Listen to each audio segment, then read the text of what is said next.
Hello again, everybody. So, in my journey to try new things on my blog and review different things, I have really gotten away from reviewing fountain pens for some reason, which is kind of odd because I've still continued buying some, getting some of them as gifts and things along those lines, and I've never stopped using them. They're still the pen that I go to for nearly everything. So, I figured I'd come back to reviewing fountain pens since I haven't done one in about 4 months at the time that I'm doing this video, and come back with a classic one that should be in a lot of your collections. At least I would assume so. So this is the Conklin Duragraph in Blue Ice. So this is one that I've actually got as a Christmas gift from some family members, and I've been using it off and on ever since. I've actually had it inked up for a good couple of weeks now and have been using it almost on a daily basis, and I've actually really come to enjoy it. So the Conklin Duragraph actually has a really cool and long history. It was originally released in 1923, and this was made with the intention of being a generational fountain pen. So one that you could use every day for anything, just be low profile, not super ostentatious, just kind of be a great pen that you could pass on to your family and just become a family heirloom. So shortly after it was released, it was actually named as the definitive pen. So that's a pretty awesome achievement to have, especially for one that you're regularly able to find even in its special editions for under $100. So it doesn't have a gold nib, which is one of the reasons it's so cheap. But I mean, for an acrylic pen that has that sort of why can't I think of the right word? For an acrylic pen that has that sort of history to it, I'm surprised it's only about $56. And sometimes you can find them for $36 if you find one on sale. So like I said, I've had this for a few months, but I've been using it for almost daily for the last couple of weeks. I think I have Diamine Imperial Purple in here right now. That's one of the reviews that I've got ready to go. So let's dive into the Conklin Duragraph and what makes it such a great pen. So the body itself is manufactured from high quality resin. It's got a flat top design, which gives it a pretty unique appearance. And also, if you put this in your pocket's going to go up to here, and it's not going to stick out. Something like, ooh, I'm knocking all my stuff over.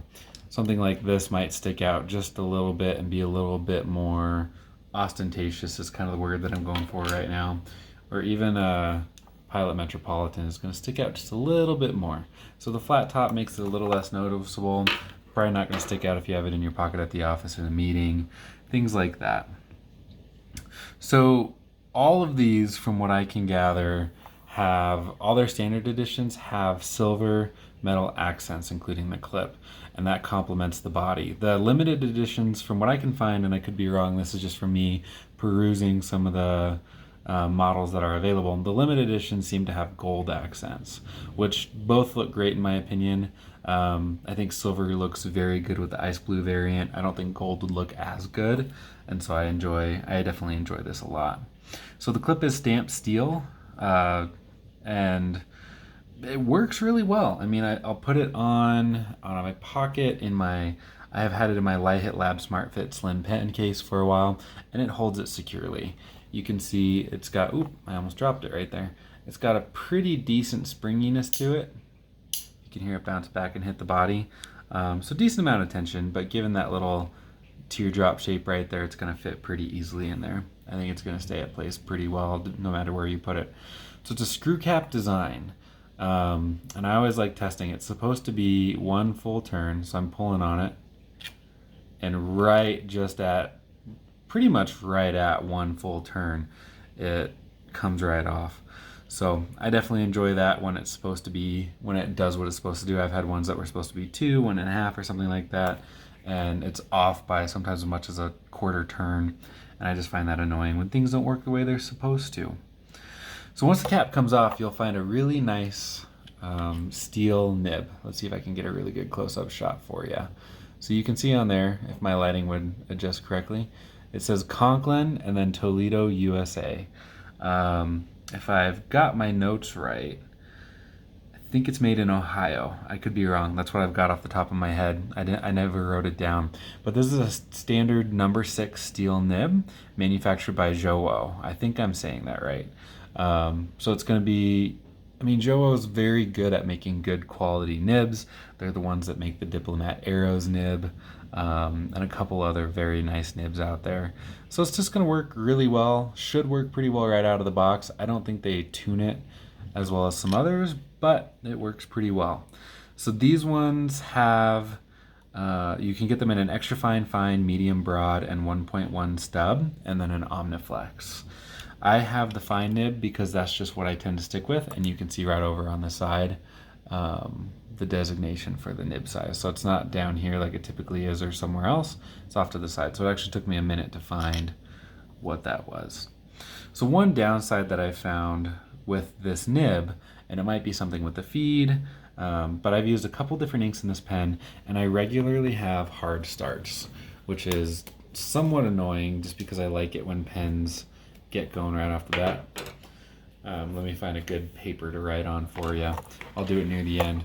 So, like I said, I've got Diamine Imperial Purple in here. Whoop, I'm knocking over my camera. Let's see. So you can see it's not writing right off the bat. Shake it a little bit. And there we go. So it took a sec to get it going. But C-O-N-K, I'm not writing very well because I've got my camera in the way. But it does write very smoothly when I can get it started. Let's see if I can get a better one in there for you. Make sure I'm in frame.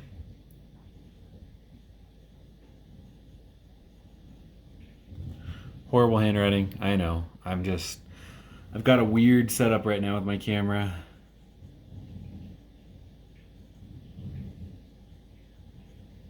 Very smooth. This is my Leuchtturm 1917 bullet journal, which I'll actually be reviewing next. But the Jowo nib is very smooth across a whole bunch of different types of paper. Once I get it flowing, I have never had it stop, skip, jump, anything like that. And it's just super consistent ink flow. Just the hard starts, that's my biggest problem that I've had with it, and I haven't been able to get it fixed. I haven't done too much to it just because I'm not comfortable tinkering with my pens yet, and this is a pen that I definitely don't want to break. So I would much rather start tinkering with something like a Pilot Metropolitan before I were to go to something like this. So let's dive into the grip now. Since we've been talking about the nib and the flow, you can see a pretty standard feed. I don't know how well that solid black is showing up on the camera. Hopefully it shows up pretty well. But the Conklin Duragraph has a nice concave is the word I'm looking for, grip. So this is also resin. I think resin has just a slightly warmer feel than some plastics. So I really like the feel of this. And it's a really good shape. So I can hold it, I typically hold pens like this. I know it's a really weird grip. I don't know how I actually started holding a pen like this. It was just more comfortable. But even with my weird grip, it's comfortable to hold. Then you get the nice, I can't think of words today. Get the nice threads right there that aren't sticking out too much to make it where your finger rubs against it too much. And then a nice, it's not very tapered body. It's fairly flat and has a very, very minor taper to it just from appearance. But as far as measurements go, it's the same across the whole body. On the inside, one nice thing about this pen, as I think all pens in this price range should come with, is a standard international converter. So this one holds 0.5 milliliters, I believe. I can't find my notes for it right now, but it comes with a standard, nothing fancy about it, bottle converter. You can do international short cartridges in this, but who uses those anyway? Oop, can't get it back on because I'm looking at my notes. So like I've already mentioned, this is constructed of resin. It's about 125 or 4.9 inches long. So it's about half an inch shorter than some standard pens. However, it's still comfortable to write with. You can post it, but holy crap, that thing stands out super far. It doesn't go down past that little silver accent right there. So it just doesn't work to post, because if you're writing it, you'll be fighting that momentum, and it actually shifts the center of balance to pretty much the very, very back almost. So right about there is where I'm getting it. Without it, I had a really hard time doing this, and I'm probably not gonna be able to do it on camera. Oh, look at that. Without it, the center of balance is right about center of the body of the pen. So that jumps from 4.9 inches to 6.9 inches when you post it, which just makes it super uncomfortable.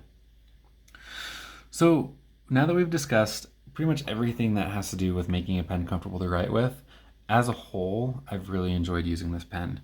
I really think it lives up to the goal of Conklin to make a workhorse pen. It's wonderfully designed. It's going to be comfortable for long periods of use without getting some finger fatigue or hand fatigue, and it just works very well across a wide range of papers. It's about 26 grams or 0.9 ounces, which is a pretty average size pen. When I'm writing unposted, it goes down to about 14 grams. So it almost cuts it in half, just barely doesn't, which is a pretty good, comfortable weight. It's going to be really light, good center of balance. It's going to rest below where it rests on your palm. So it's going to put some weight a little bit more towards the tip. Pretty large nib that works pretty well once I get past the hard starts. So you can get it as low as 36 and as high as 80 depending on what you buy. It's a 1.04 milliliter cartridge converter that comes with it. So that adds value because sometimes you just get some high grade pens that just don't come with a converter, and I don't understand why. Something like the Lamy Safari is probably the cheapest pen I'd go, or the most expensive I'd go, and not expect to have a converter with it. But overall, I mean, this has become one of my favorite pens. I've already spoken at great length for all the positive features and what I enjoy about it. At the end of the day, my only complaint is the hard starts. So if you like what I've been talking about, please hit that subscribe button and give me a thumbs up. If you don't like what I'm doing, please just give me some feedback below and let me know what you'd like to see done differently. So check out the Conklin Duragraph. I think it's a really great pen. It'll add some good flair and great use to anyone's collection. See you all next time.